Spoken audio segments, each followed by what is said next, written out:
We have here a wonderful group of students. All of them are from the School of Medicine here at the university, and I'm here together with Ralph, and we are going to moderate this session. We have also some other support and commenting, let's say, support that is coming. The commentator is SREEJITH. SREEJITH, is that okay? Could you say 2 words about you? Yeah, my name is SREEJITH. I'm the founder and Chief Executive Officer of Global Institute of Integral Management Studies from India. We conduct sessions on logistics and supply chain management in association with the Government of India, Ministry of Skills. Thank you. Thank you very much. And we have a rapporteur. Oh, the rapporteur is Shweta. Shweta. Oh, you are the rapporteur, Shweta. She should introduce herself. She's a student. Can you hear us? Shweta. Hi, I'm Shweta. I'm from India, and I work as a researcher at the Mother Service Society. Excellent. So our scope today is to evaluate, to discuss together and to identify relevant aspects related to institutional collaboration in line with the, let's say, trends that have been identified for the future, the evolution of future of education. I shall translate just in 2 words. Şimdi biliyorsunuz bu 2 gün burada birlikte oturduk. Bu eğitim konular nereye gidecek? Eğitim bundan sonra nasıl olacak konularla, değil mi? İzlediniz mi? Hiçbir toplantıya girdiniz mi?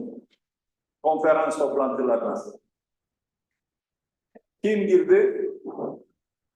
Hiç girmedi kimse. Ama kendi kendinizin de fikirleriniz var bundan sonra gelecekte eğitim nasıl olacak, değil mi? Mesela burada çok güzel bir makamınız var. Bu güzel bir makamın içerisinde burada gelip hocalar size multimedya şeyleri veriyorlar, dersler veriyorlar, değil mi? Bazı bağlantılar oluyor başka hocalarla. Ondan sonra halen 3. 4. sınıfa geçtiğinizde cerrahi salonuna da bağlanıyorsunuz. Cerrahi salonda orada ne olduğunu görüyorsunuz, değil mi? Ondan sonra klinik şeyleriniz var. Gidip de işte hastanelerde eğitim alıyorsunuz. Fakat gördüğünüz ki gitgide bu direkt hastayla kontak yapamıyorsunuz. Yani bundan sonra gelecekte hep böyle konular çıkıyor ortalığa. O bakımdan bir dijital bir hastayla temas kuruyorsunuz ve böyle dijital halinde virtual reality konularında extended, intrusive type reality şeylerinde de alıyorsunuz, değil mi? Öyle mi? Senin ismin neydi ya? Ben de anlayacağım. Öyle tekrar. Şahayı. Evet. Şahayı. Evet. Tamam. Şahayı. Bir de Mehmet var, değil mi? Bir de senin ismin neydi? Ha? Damla. Okey. Tamam. Şimdi bakın. Sizin böyle her gün gelip derse geldiğinizde bundan sonra eğer karşınıza bir ciddi bir insan çıkmasa öğretmen gibi gelip de karşınızda bir hologram çıksa o hologramda size en akıllı bir fikirler tanıtsa nasıl olabilir? Yani sizin için gelecekteki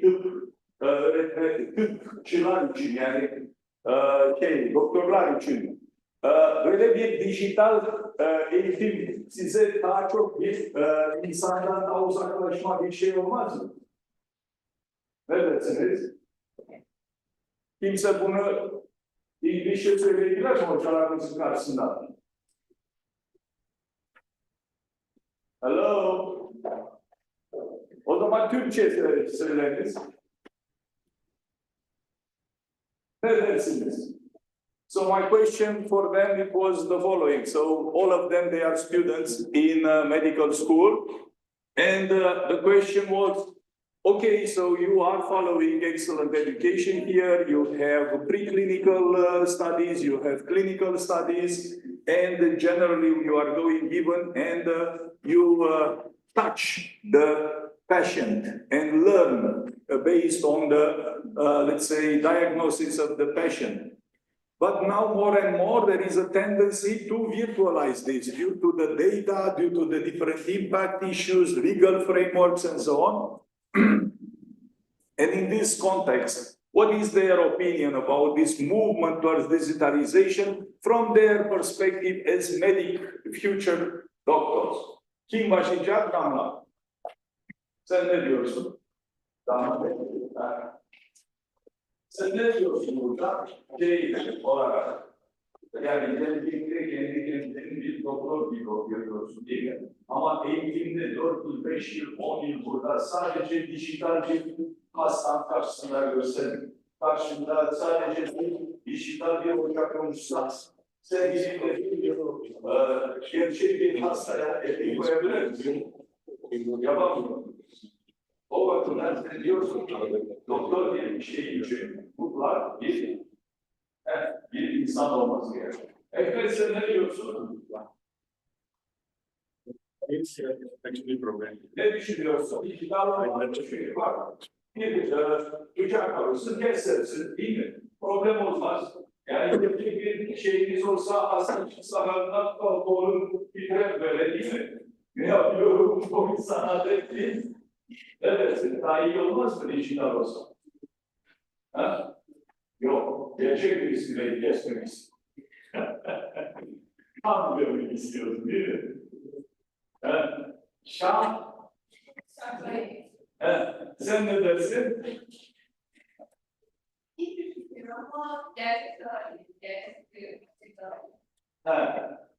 So their opinion is that for a future medical doctor, it is fundamental to see, to touch real patients and to discuss and to share knowledge from real doctors and professors, because that would give them the trust to go and to start making their profession.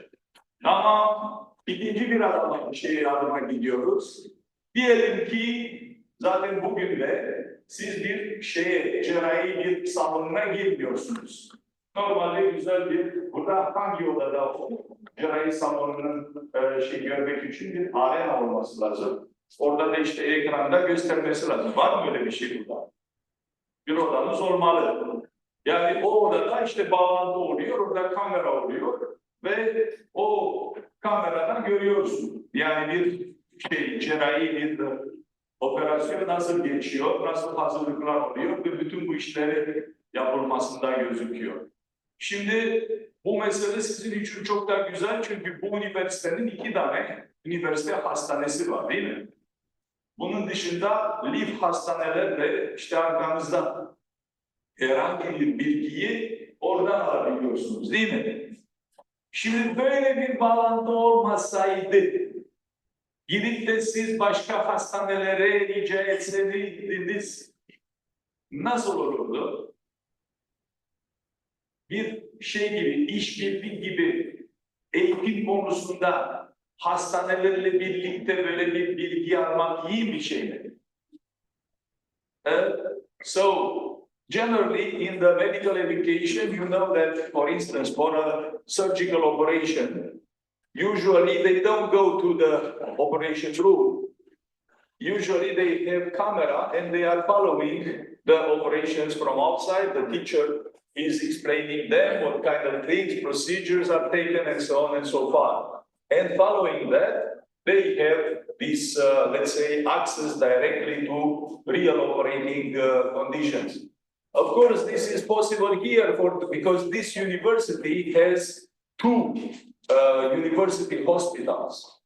And besides of that, behind this university is the famous LEAD Hospitals Network, which is one of the very famous, very well hospitals in Turkey. So from that perspective, they have access, they have the possibility of connecting this. So from an institutionalized collaboration point of view, for educating medical doctors, this partnership, it is crucial. And I asked them, what is their opinion if such a relation would not be? Because they are still only connected to LEAD hospital, but then they could have different other connections better. So they say that it's better to have, let's say, the backup and strong partnership for such a hospital.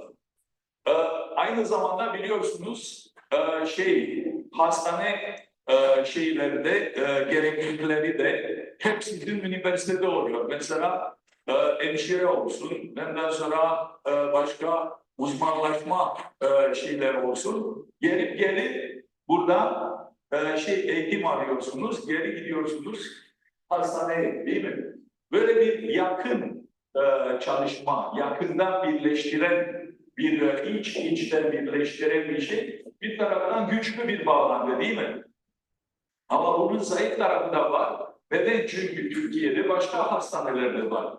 Diğer hastanelere giremiyorsunuz bu kadar kolay. Çünkü siz LEAD'in şeysiniz, üniversitesiniz. Size böyle bir şey gibi gözükür mü yani bir engel değil? Olabilir mi? Senin ismin neydi? Sahil. Tamam, memleketin neresi? Hayır, sen nasıl görüyorsun? Bir anda nasıl do you speak English? So how is this? Did you follow the discussion that we had on this partnership between hospitals and the universities?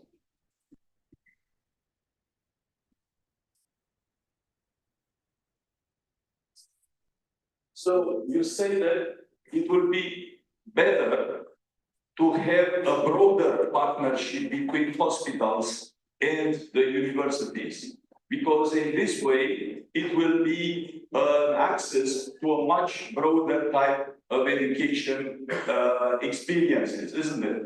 That would be fantastic. But you know, always there is a trade-off. From one side, having the backup of such a hospital network like LEAD, this is a very strong connection and you can take it whenever you want. But when you want to have the experience of a much broader type of hospitals, then it shall weaken also this connection. So it has to be something in connectivity. Let's move further. Rolf, would you like to put a question to this? You want to let SREEJITH wants to make a presentation, so but it'll be a little different. No, it's okay. But let's not lose time doing presentation. If you can say, because we can share the presentations afterward. We don't have too much time. I'll be taking 3 or 4 minutes only. I can.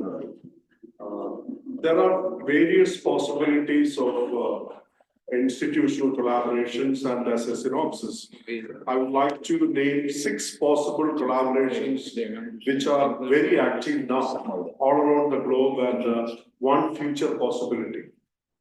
I'm placing this in the context of business school, not in the context of medical schools, but applicable in all disciplines actually. One is, of course, we all know, and our moderator was discussing about the collaboration with hospitals. I would like to call it as collaboration with the industries, mainly focusing on business consultancies like establishing high-performance work systems, setting of standard operating procedures for companies, for students' internships and placements, for institute-industry interactions, in your case, institute-hospital interactions, for business research and survey, or for any customized services and projects depending on the needs of the companies actually. So let me also translate. Şimdi tabii herkes anlıyor İngilizce'ni ama kendileri zaten bunu daha genişletmek istiyor. Çünkü siz tıp eğitim arıyorsunuz da fakat mesela iş dünyasına baksanız, iş dünyasında da aynı bir gereklilik var. Çünkü görüyorsun iş dünyasında her gün bir şey değişiyor, her dakika bir şey değişiyor. Yönetim olsun, kaynaklarının olsun, planlaması olsun, kullanımı olsun, verimlilik konusu kullanan meseleler olsun. Bu açıdan da çok önemli iş dünyasında da böyle bir iç içten bir çalışma, bir platformun kurulmasından anlatabilecek mi? Evet anladım ve bana bakıyorsun anlamadım mı? Anlamadım. Bak şimdi hastane konusu tarif ettik. Onu anladık. Şimdi diyelim ki iş dünyasına geliyoruz. Diyelim iş dünyası derken mesela bir şirket dışarıda bir ticaret bir şirketi olabilir, bir imalat bir şirketi olabilir, başka bir şirket gibi değil mi? Şimdi sen üniversitede bir şey öğreniyorsun. Diyelim ki tutar gibisin, diyelim ki management nasıl diyorsunuz Türkçe? Business Administration bir program. İş yönetimi. İş yönetimi bir program izliyorsun diye. Sen geliyorsun hocasından bir şeyler söylüyor, güzel resimler gösteriyor. Ama gitsen şirkete görsen oradaki gerçeği değil mi? Daha iyi, daha tezden anlayacaksın. Anladın mı? Anladım.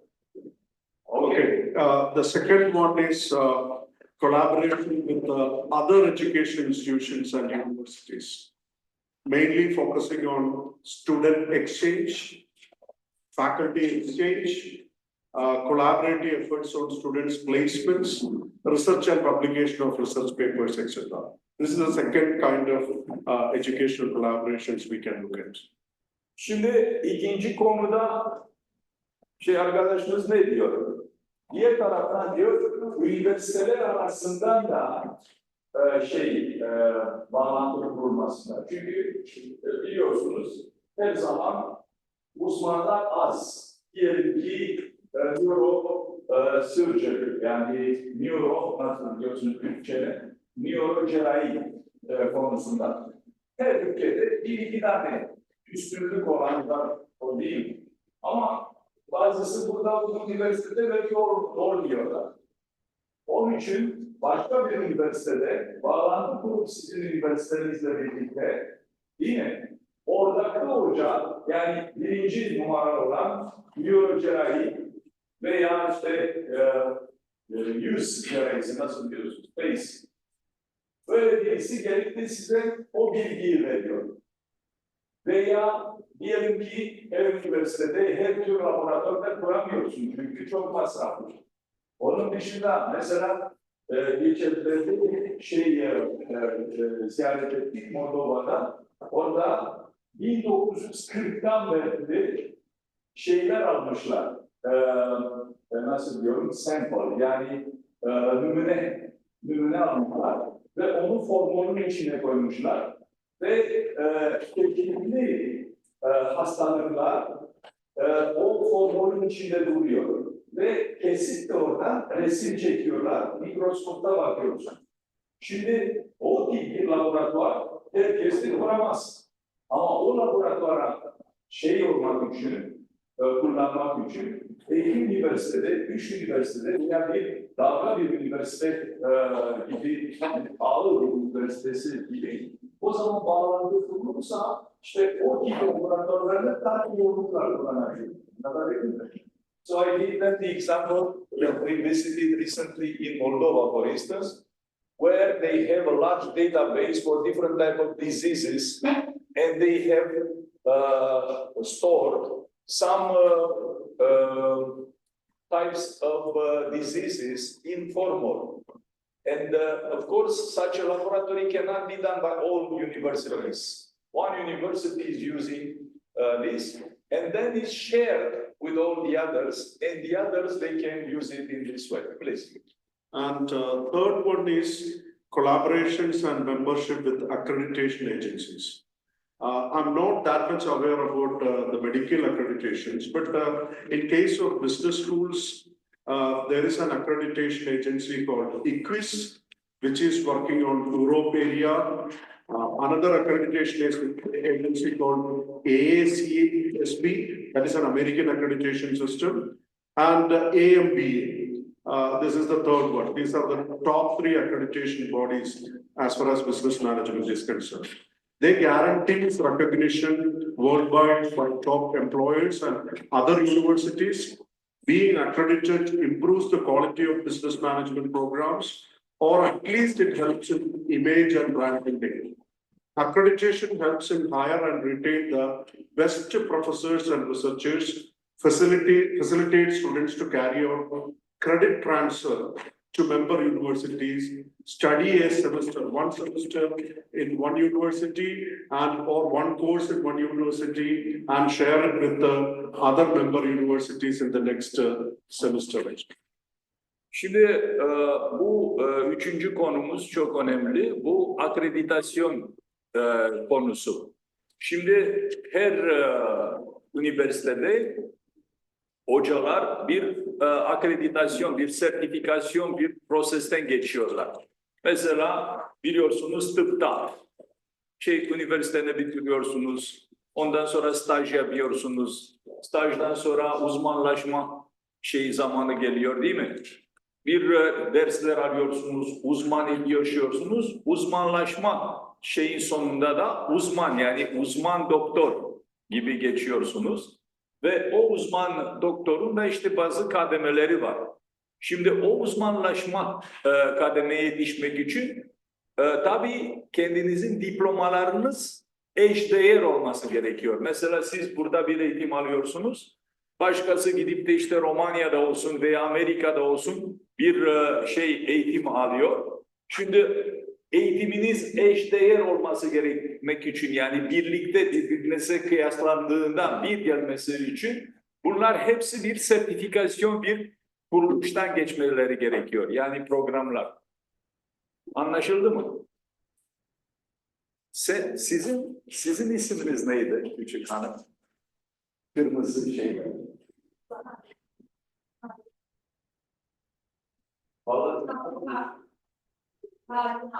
Harika. Salih, ben anladım bu sertifikasyon işleri. Yani biliyorsun ki bu üniversitede, çünkü birinci soruyu 10 saat sormak istediğini ben şimdi bu üniversiteye başvuracağım. Annem babam 5 yılda getirecek. Ben aldığım diploma geçerli mi? Değil mi?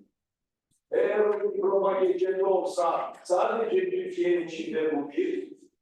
Eğer o diploma Avrupa tanınsa bu 2. Eğer o diploma Amerika'da da tanınsa bu da değerli değil mi? Yani o sertifikasyon, o programlar bir kuruluş oluyor. Bizim o değerli hocamız Amerika'da böyle bir kuruluşun başkanlığı yapmış. İşte oraya gidiyorlar, programlarda bakıyorlar, dersler nasıl olduğunu ve sonunda bir sertifikat veriyorlar program için. Ne zaman sertifikası olduğunda sizin aldığınız diplomanız işte Amerika'da da Amerikan doktoru gibi yapabilirsiniz.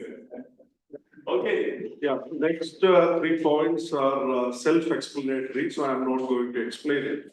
Next collaboration is with the government bodies and United Nations. Now WAAS is having a collaboration with United Nations and doing a project on human security for all, or collaborations with the industrial consortium. Myself, I am attached with one industrial consortium called Confederation of Indian Industries also. that is promoted by a Ministry of Skills and Entrepreneurship, those types of collaborations, education collaborations are also possible. Then collaborations with the NGOs and social service organizations, having joint ventures in sports, games, social service, health camps, research, etc. This is also possible. And finally, I would like to pose a question. Now it's the time for self-learning. Can you imagine about a situation where, or an era where we can produce medical doctors without undergoing the regular university stream? Artificial intelligence is going to make it possible in the future. That's what I just want to tell. Finally, the World Academy of Arts and Science emphasizes the importance of self-learning, continuous and lifelong learning. In future, it could initiate programs that certify individuals based on their practical knowledge, skills, attitudes, and values, regardless of their formal educational background. This certification process might include a thorough assessment or test, practical evaluation carried out by a council of practitioners and experts, personal interviews by leading professors in the field. This system would provide a pathway for recognizing and validating skills acquired outside traditional educational settings, potentially equating them to formal education credentials through AR, artificial intelligence. That's okay. That's okay. Şimdi gördüğünüz bu yapay zeka konusu da çıktı ortalığa. Şimdi yapay zeka biliyorsunuz eskiden biliyordum bir radyo resim, senin ismin neydi? Ayhan. Ayhan biliyordum bir çekim yapıyordu değil mi? Bir resim çektiriyordu. O resmini bir doktora götürüyordu. Adam bakıyor. Biraz yorgun olsam belki görer, belki görmez değil mi? Ama genellikle o resmine bakıp da işte sana bir diagnoz vermeliyiz, değil mi? Şimdi geldik yapay zeka konusunda. Mesela bizim üniversitemizde de böyle bir şey yaptık, bir yazılı. Orada işte başta bir bilgi hafızadan şeyler alındı, resimler alındı. O resimler bir antrenman gibi, yani bir neural network bir sistemi kurup da işte o resime hep bakıp en sonunda ilgili olan bir yapay zeka bir yazılım oldu. Ve gidip de ona sizin resminiz gördüğünde adam diyor, ooo ne yaptın yani? Ayhan, ben gerçi kullanıyorum falan. Kim kullanıyor burada çıkan? Bir ara kullanan var mı? WAAS kullanan. Vallahi hiç yapmaz. Çok fena bir şey, anladın mı? Şimdi adam bakıyor, sen yapmamışsın diye ama ve işletmemde çıktı.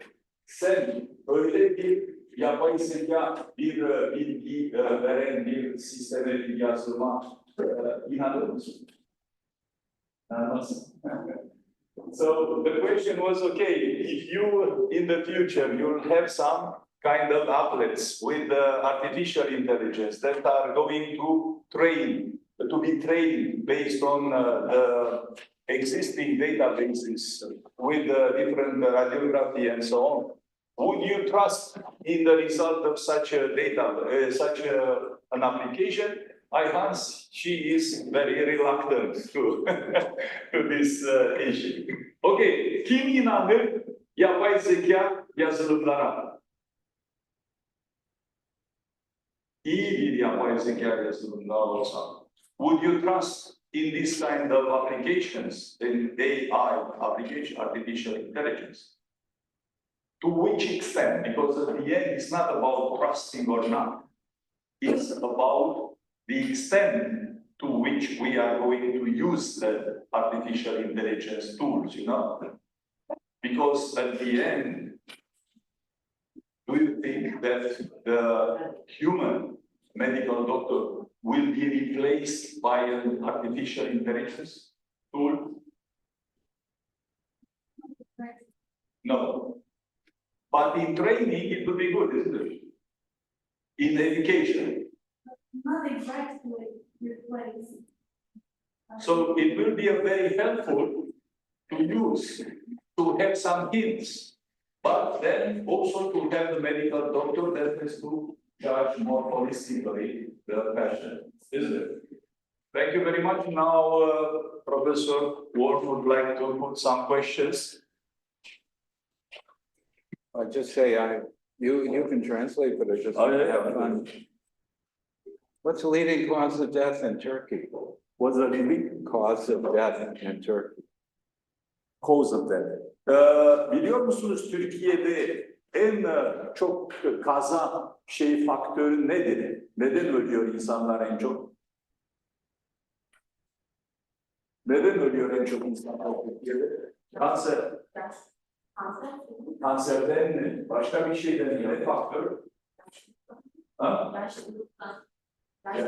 Ha, biliyorsun ya. Çok yaşlı.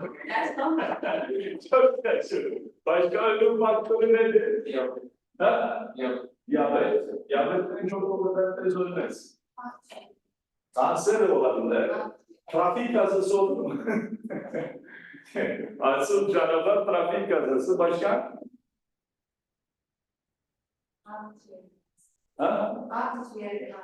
Akciğer cancer. So generally they say that maybe cancer.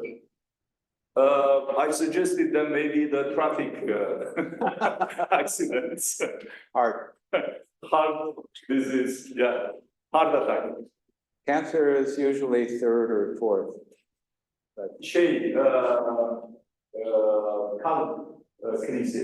Kalp krizi birinci sınıfta olabilir diyor.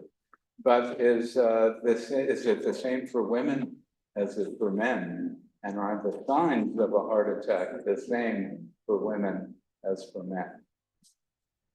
Ama şimdi diyor problem nedir ki bilgi aynı zamanda hanım gücünde bir de erkek gücünde aynıdır bu kalp krizi geçirmesi için. Because it is the same for women, but the signs of a heart attack are different for women than for men. Ama diyor aynı rakam olsa da iki şeyin arasında, cinsin arasında insan, erkek ve hanım arasında fark var diyor. What's the difference? Ask women. Men have usually the left arm. Women have upset stomach and nausea, and misdiagnosed many times, particularly by male doctors. Şimdi diyor genellikle diyor biliyorsunuz bir kalp krizi geçirildiğinde en önemlisi diagnoz. Eğer doktor gelip de karşısına yok senin kalp krizi yok başka bir şey var dese o zaman kaybediyorsun ve o adamı kurtaramıyorsun. Şimdi diyor genellikle bir kalp krizi geçirdiğinde erkeklerde çoğunlukla elinde bir ağırlık olabilir, elinde düşer. Hanımlarda da işte bağırsak bölgesine düşer diyor. O bakımdan diyor bir doktorun karşısına geldiğinde çoğunlukla böyle yanlışlıklardan can kaybı oluyor. Anlatabildim mi? Yani çok önemli. Gelecekte siz doktor olacaksınız.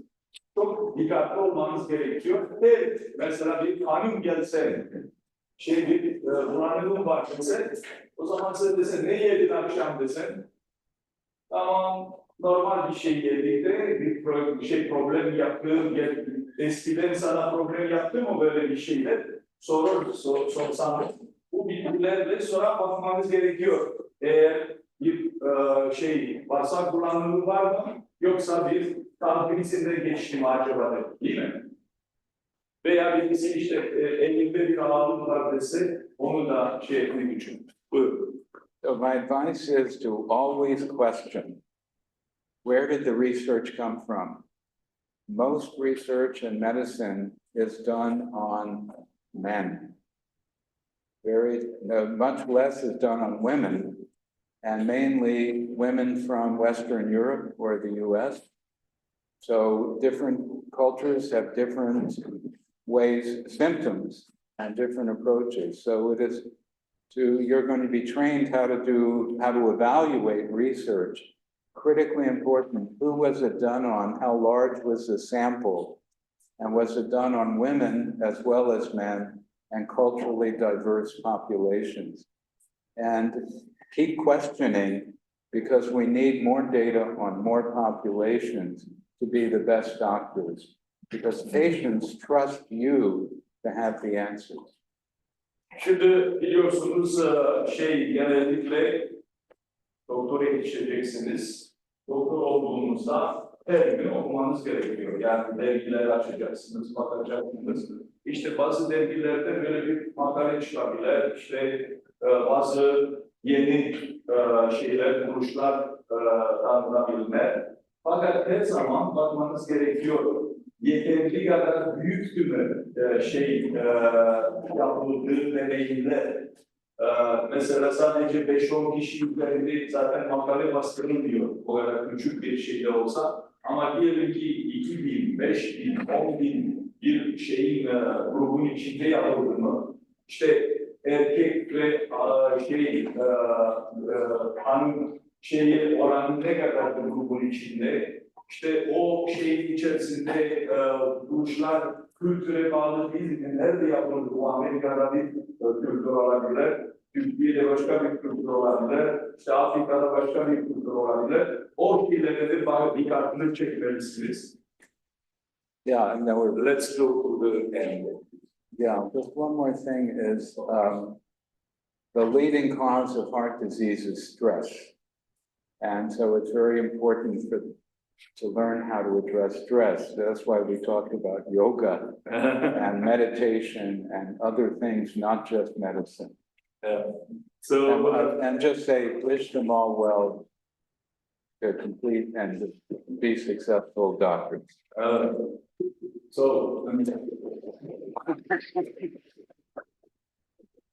Şimdi de tercümesini yapalım. Şimdi de tercümesini yapalım. Hocamız diyor ki genellikle bu kalp krizleri stresten de çok önemli. Stres problemi de yeterli kadar da tanınmıyor, bilinmiyor maalesef şu anda. O bakımdan genellikle yarın gelecek yıllarda doktor olacaksınız. Bir sürü insanlar size ağzını açıp verecekler size bir çözüm kendilerinin problemlerine. Siz de sorumlu olmanız gerekiyor ve bu stres, yani stresli düşürme şeyini çok önemli vermeniz gerekiyor. Yani her tür insanlar sizin karşınızda geldiğinde, kapınızda vurduğunda o zaman bakacaksınız bu stres meselesi nereden geliyor ve böyle bugün gördüğünüz belki aşağıda salonda vardınız mı? Orada aman da gelip de işte bu yoga şeylerini biraz stresli düşürtüğü, yani böyle bir şeyler yapılmasında fayda var. Teşekkür ederiz. Size hayırlı ve uğurlu bir kariyer diliyoruz.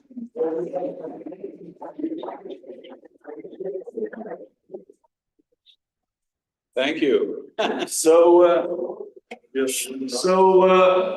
Shweta, as a rapporteur, do you have some questions or something that you would like to add?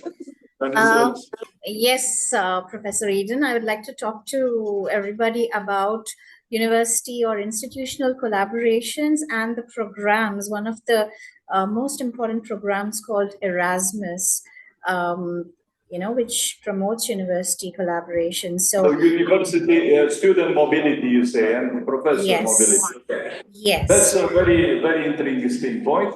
Şimdi bizim arkadaş Hindistan'da, kendileri de işte zaten Avrupa'daki olduğu programlardan ilgileniyor. Kendisi soruyor, burada bu toplantının içerisinde, toplumun içerisinde bu Erasmus değişim programlarına katıldınız mı? So none of them have been following a mobility grant or something like that. But of course, this university is in this collaboration system, and as institutional point of view, of course, this might be a very important issue in let's say, promoting the future of education based on these kind of exchanges. The last question. I'd like to establish the importance of institutional collaborations through these programs. So it is just not merely a strategy, it is a foundation for creating a global education system that is accessible, affordable, and world-class.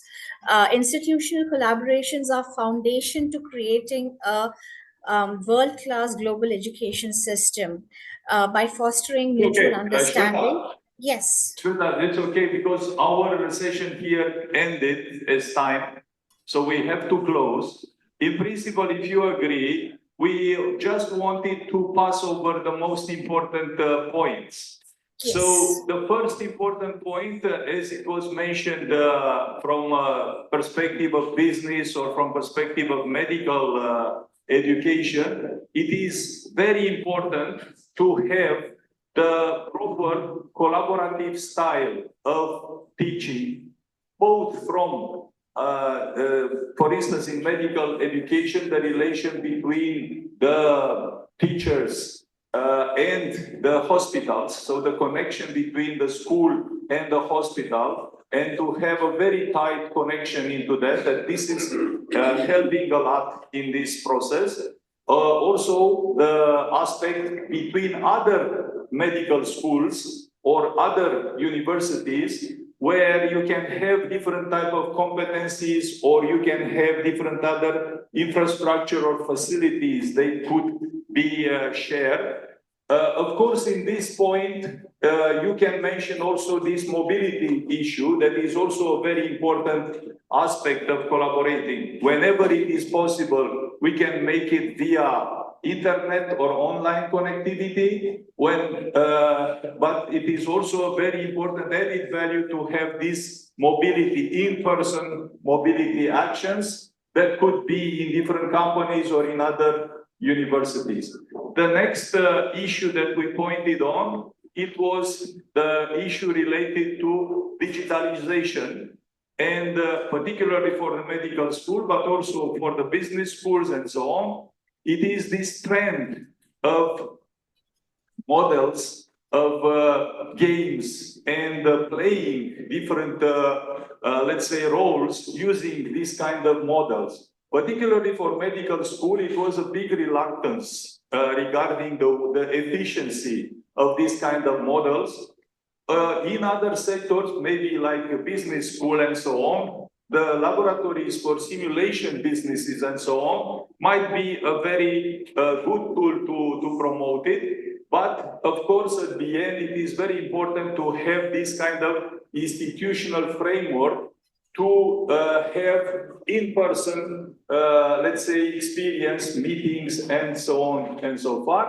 And finally, we had this question regarding these, let's say, pervasive technologies like artificial intelligence. So, in principle, these kind of tools might have, let's say, a regulated framework for collaborating and facilitating different other exchange of knowledge and skills.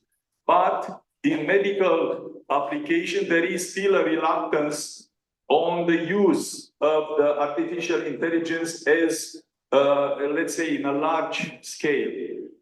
It was mentioned also about the role of certification, because the certification institutions can play a very important role in facilitating, in paving the road for institutional collaborative frames. That would be extremely important for that. And Ralph added some very crucial elements, because a medical doctor, for instance, has to have a broader view. It is not only about some results that are published in a paper. The medical doctor has to think about the culture of the patients around him, has to look for the difference between gender, has to look to different other aspects. Some of them might be, as I said, from their food habits or some other types of habits. So from that perspective, this collaborative type of institution should not be connected or related only to that, let's say, specific study subject. It might be broader than that, okay? Well put. So please take all these notes because you will be the reporter that is going to help Ralph in reporting in the last session. Thank you for I your have it all here. Thank you. Yeah, bye. Thank you all.